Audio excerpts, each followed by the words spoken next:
Yeah, of course. I mean, they still had guys out there in uniform. You know, you don't ever take anybody in the NBA lightly, and they start the game off, real competitive. So I mean, it's not like it's the NBA, man. You got to compete every night. They hit their first 11 shots. Did that to their credit, or did you feel like your defense was slow out of the gate?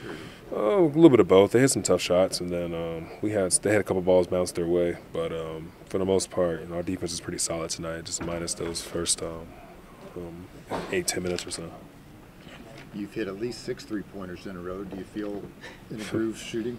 Anything different about it, or just being aggressive, taking shots when they come, and had to make up for shooting 5 for 17 a couple nights ago. So just being aggressive and shooting.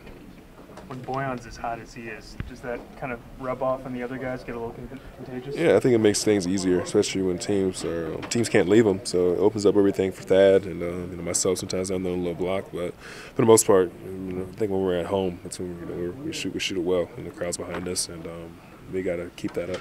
I didn't even know Indiana had bats. I was asking everybody. I was like, when did Indiana get bats? But yeah, so something you see in Austin all the time, the bridge. But I've never seen bats in Indy.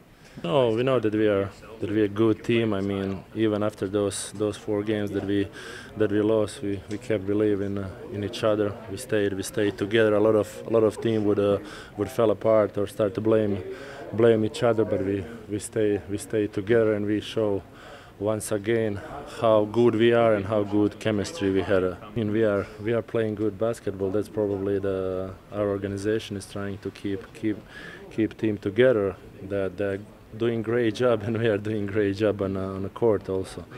I'm not honestly paying too much attention about trades around the league.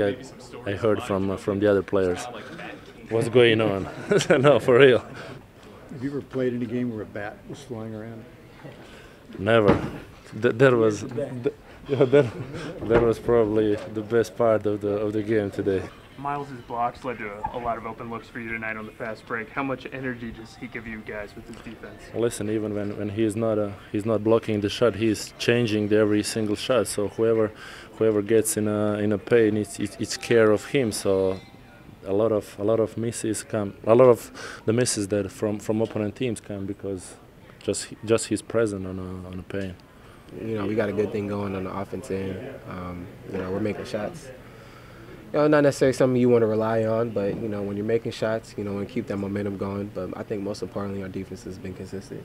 On the defensive end, you have a night where Myles has 6 blocks. How do you guys feed off of that? Because it almost seems like it's an energy boost each time. It is, and we tell them that. Every time he blocks a shot, you can hear the crowd go crazy. Our bench is loving it, and like you said, it is an energy boost. We're getting out on a break. We're making something happen on the opposite end, and then it just demoralizing to the opponent. Now you got to think twice going in there. I think it's a great opportunity. We got to continue to protect this, our house, and go out there and play our games. I think. You don't have many opportunities before the All-Star break like this. Some teams are on the road, and you kind of give in mentally, but we kind of get the feed off the fans and giving us that support. Even for myself and Daddies, you look at, our age and the stage that we are in our career, it's about winning, for us. And, there's not many teams in this league that are thinking about that, thinking about the future, 2-3 years down the road. And you never want to be in a position to be there. I've been a part of that, and it's not a good feeling, for a veteran. But to know that they're trying to win as much as the coaching staff and everybody else on the team is a great feeling.